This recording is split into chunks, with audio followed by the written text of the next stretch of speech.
Vamos a resolver los dos parciales 3 del semestre marzo-julio 2019. Vamos a comenzar con el de la sección A.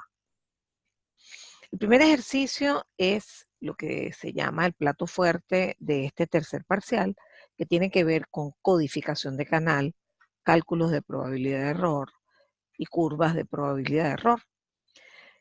En este caso se define un sistema de comunicaciones llamado sistema A, que está conformado por una codificación Hamming 3126, es decir, que aquí están ingresando los bits todavía sin formas de onda y se agrupan en palabritas de 26 bits. A esos 26 bits se le agregan 5 y se tienen 31. Eso es un bloque o una palabra, ¿verdad?, que se pasa por una matriz de codificación y genera un resultado específico cada 31 bits. Esos 31 bits se codifican con un código de línea no retorno a cero polar y eso va a ser siempre igual. Se transmiten a un canal que solamente les agrega ruido blanco gaussiano de media cero, luego son recibidos por el receptor óptimo. Recuerden que aquí se genera la reducción del tamaño de los bits para poder pasar por el canal en el mismo tiempo en que antes pasaban los bits sin codificar. Y finalmente, al decodificar, se utiliza efectivamente a través de la proyección sobre una matriz de recepción, se ve efectivamente si se pueden ubicar, detectar y corregir algunos errores por cada n bits. ¿Okay? Recuerden que aquí estamos haciendo también como un repaso más allá de resolver el propio ejercicio. Resulta que en este sistema, que es un sistema Hamming 3126, se logra que la probabilidad de error a la salida, o sea, la final, es decir, la probabilidad de error por bit de mensaje, sea 1,11 por 10 a la menos 6. Eso por un lado. Por otro lado, comienza la pregunta A, que dice, obtenga la probabilidad de error para otro sistema, que llamamos sistema B, que es fundamentalmente un sistema sin codificación. Es un sistema que siempre usamos como referencia. Se asume que la potencia de transmisión, el canal y la velocidad son exactamente los mismos que el sistema anterior. Aquí voy a aclarar lo siguiente. Cuando usted hace una comparación básica, normal, entre un caso sin codificar y un caso con codificación, usted tiene que partir en principio de la premisa de que el usuario tenía en mente, ¿verdad?, se quería enviar a una velocidad de f bit y el usuario aquí los iba a recibir a esa velocidad. Bueno, igual aquí, usted iba a transmitir aquí a f bit y el usuario iba a recibir a f bit.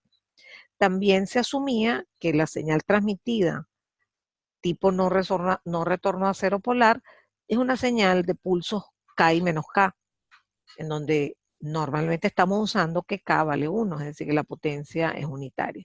Sin embargo, eso no es la única forma de hacer las comparaciones.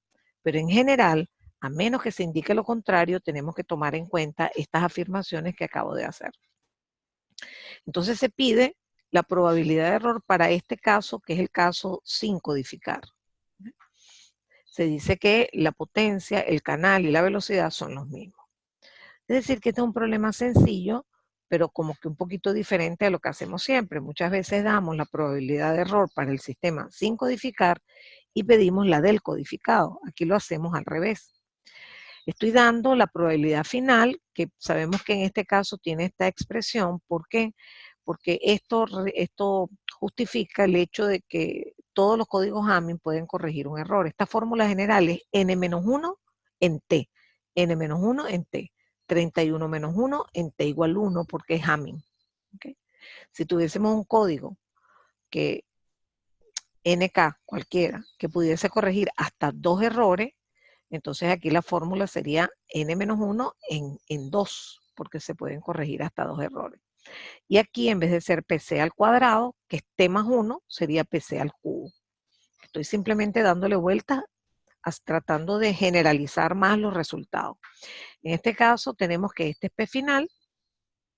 Esto nos permite despejar, fíjense que esto vale 30.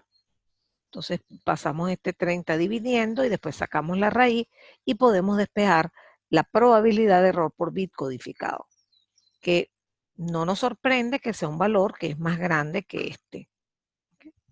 Entonces, con esa probabilidad de error por bit codificado, podemos igualándolo a la forma como se calcula, que es básicamente la misma de un caso polar clásico, como no retorno a cero polar, pero con la afectación de la reducción del tamaño de los bits que van por el canal.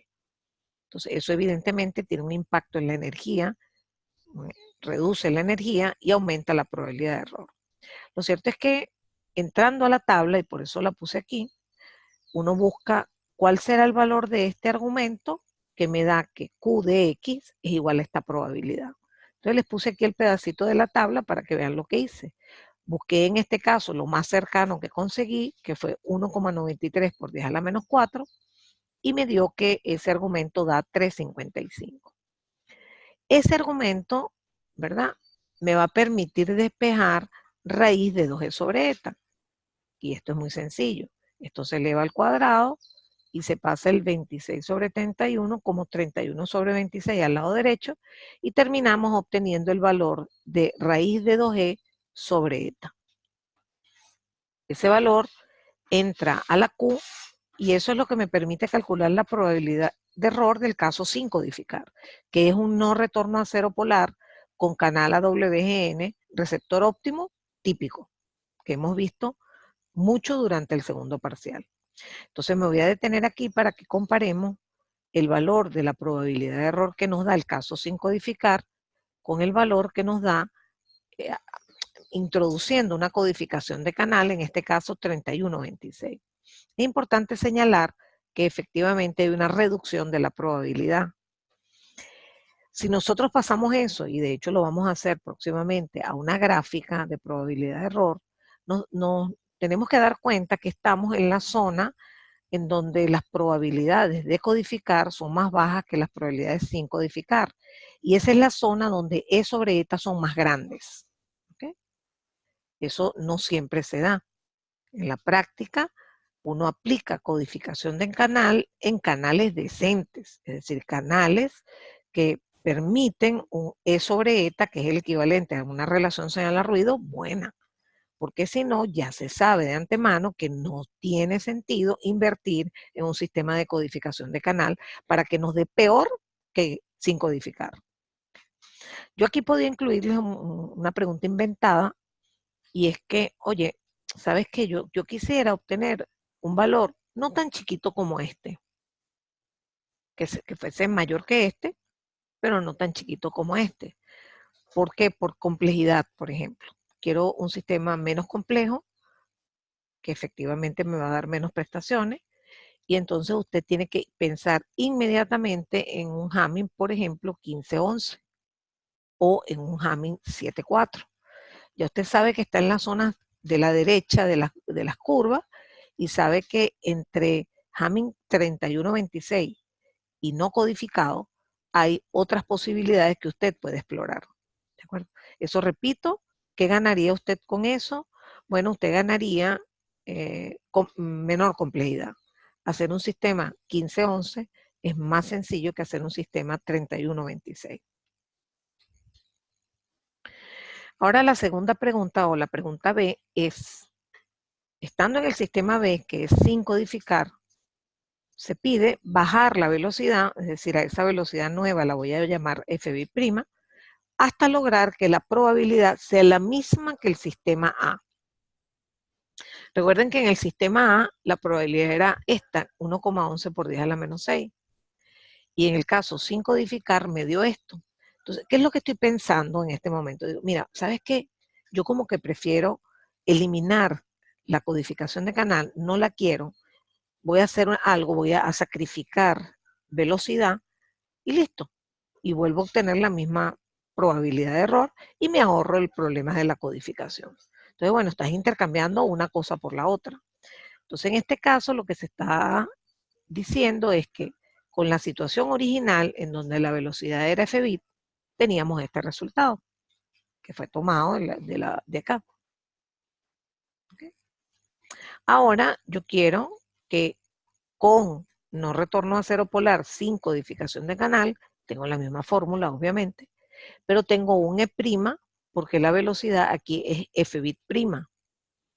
Entonces, bueno, esto es un problema relativamente sencillo. Entramos otra vez a la tabla. Aquí hay un poquito de complicación porque usted este valor no lo va a encontrar en la tabla. Entonces aquí le puse estos tres valores para que uno se dé cuenta que tiene que tomar una decisión y bueno, busca el que pareciera ser más cercano. Entonces, entre 1,11 y 1,30 hay 19 unidades. En cambio, aquí hay solo 9 unidades. Entonces, entre los valores 1,02, 1,11, 1,30, 1,11, yo me decanté por este, que me da que el argumento, es decir, lo que está aquí adentro, es 4,75. Entonces, 4,75 es igual a raíz de 2e' sobre eta, y antes 3,87 era igual a la raíz de 2e sobre eta, divido esto entre esto, y obviamente no lo puse, pero se ve que el 2 se va, el eta se va porque son los mismos, y me queda que la raíz de e' entre e es igual a 4,75 entre 3,87. De tal manera que prima sobre e me da aproximadamente 1,5. Pero me están pidiendo es la relación de velocidades. Entonces pongo las energías como la potencia por t bit. En este caso la potencia por t bit prima, en este caso la potencia por t bit, las potencias son iguales. Me queda que t bit prima es 1,5 t bit. Sí, pero yo quiero es la relación con f bit. Bueno, es el inverso.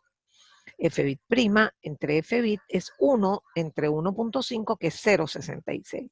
Es decir, que fíjense que F bit prima es 0,66 veces F bit.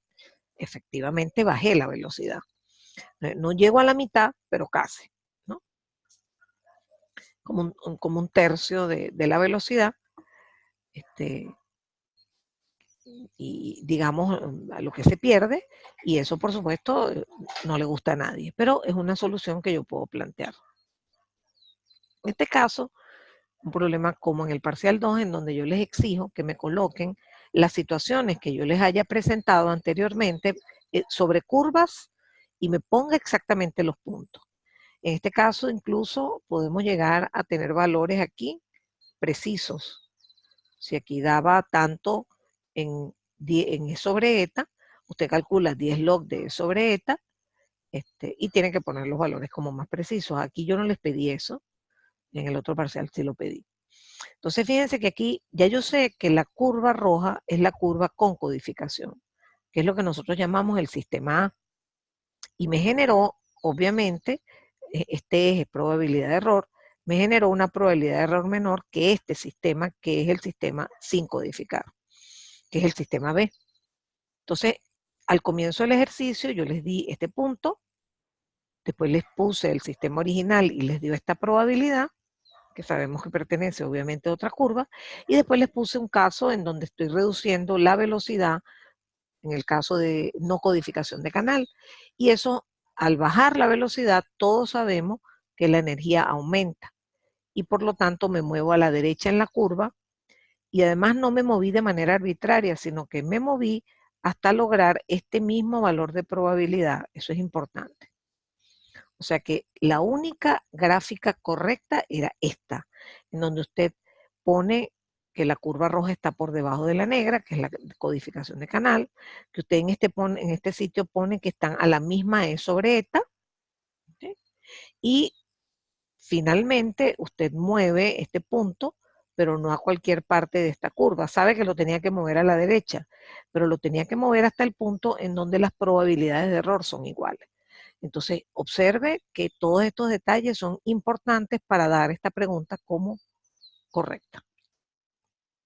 El problema 2 es un problema de espectro disperso, caso banda base, que es el que vamos a trabajar con ustedes también. Entonces, tenemos un sistema de espectro disperso por secuencia directa, tipo no retorno a cero polar, que es el único que vimos. Ese sistema se construye con una ganancia de procesamiento de 10 dB Recordemos que la ganancia de procesamiento se define como 10 veces el logaritmo de f chip entre f bit. Si eso es 10, si uno despeja, le da que f chip entre f bit es 10. Eso es un detalle que tenemos por allí que entender, que lo que refleja es la dispersión espectral. O sea, mientras más grande sea f chip entre f bit, más grande es la dispersión del espectro, y eso redunda en ventajas contra la interferencia en el caso de espectro disperso.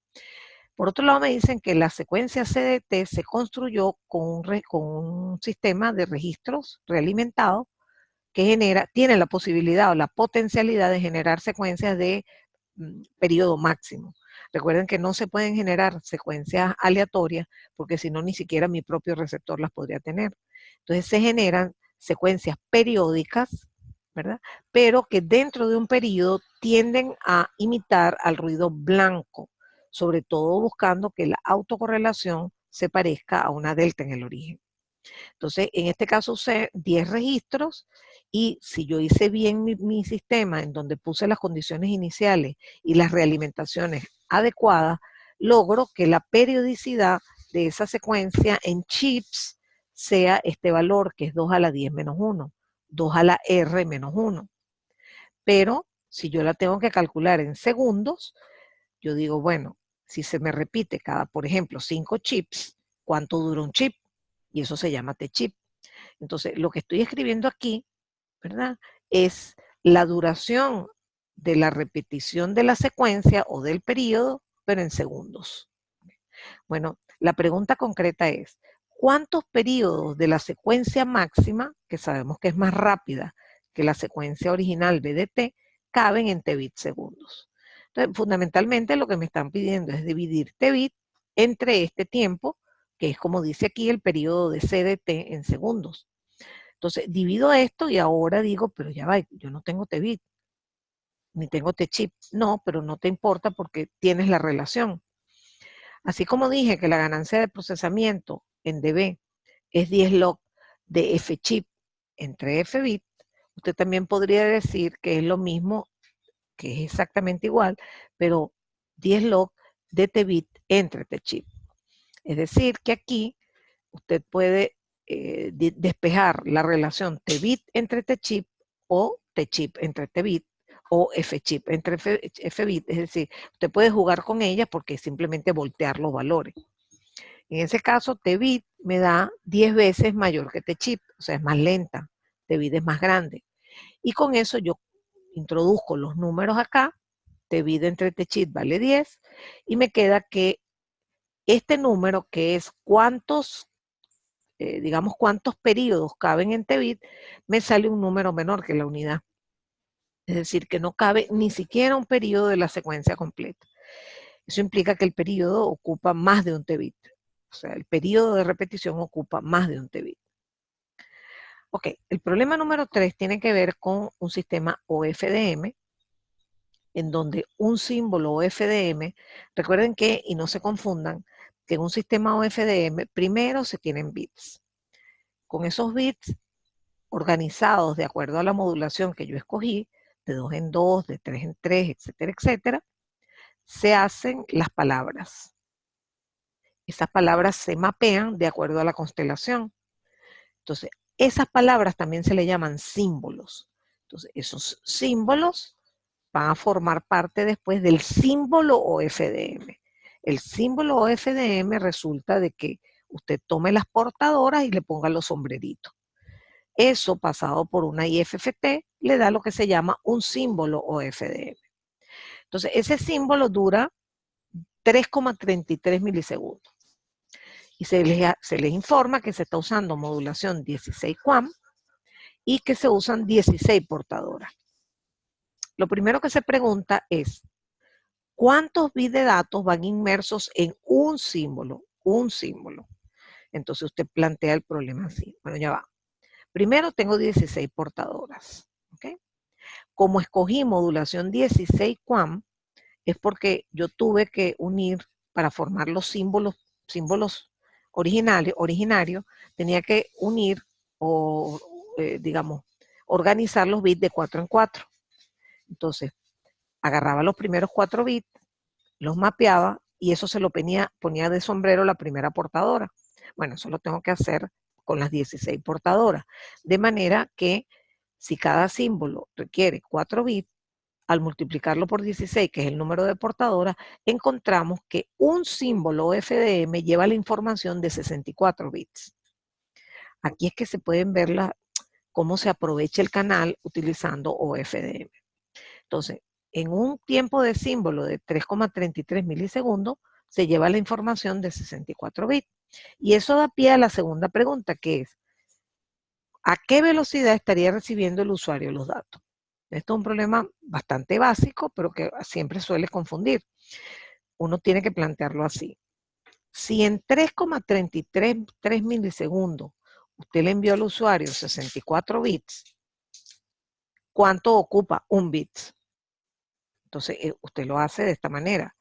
3,33 milisegundos lo reparte en 64 y le da que cada bit ocupa un tiempo de 0,052 milisegundos. Por lo tanto, ese bit es el inverso de este número. Y eso da 19 megabits por segundo. El último ejercicio es un problema de codificación convolucional.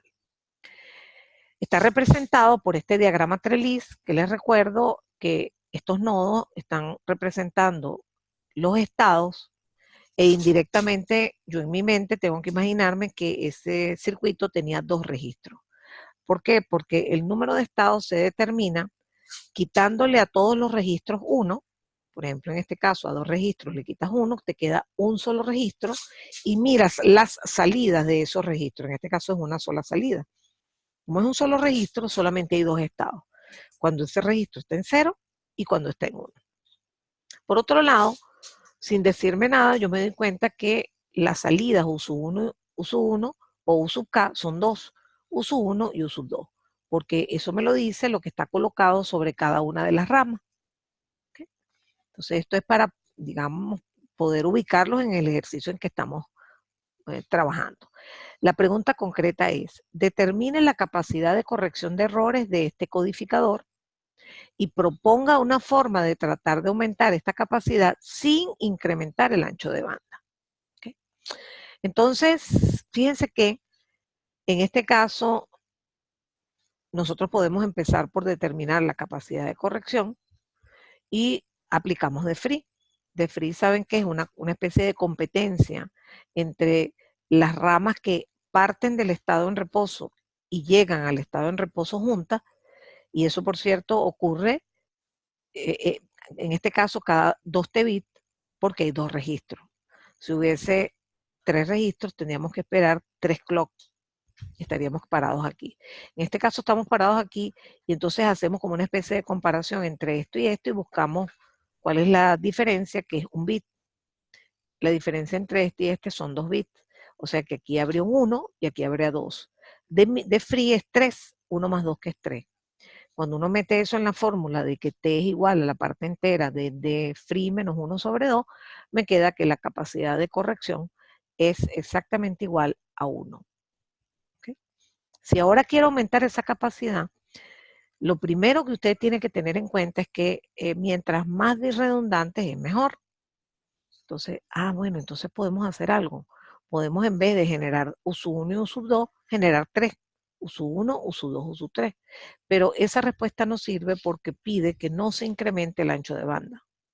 Entonces, la única otra opción que nos queda es generar una cadena de registros más grandes, ¿verdad? Es decir, en vez de tener 2 registros, poner 3, 4, 5 o 6 y dejar solamente las 2 salidas, U sub 1 y U sub 2. Ese es el resultado. Y con esto terminamos el parcial de la sección A.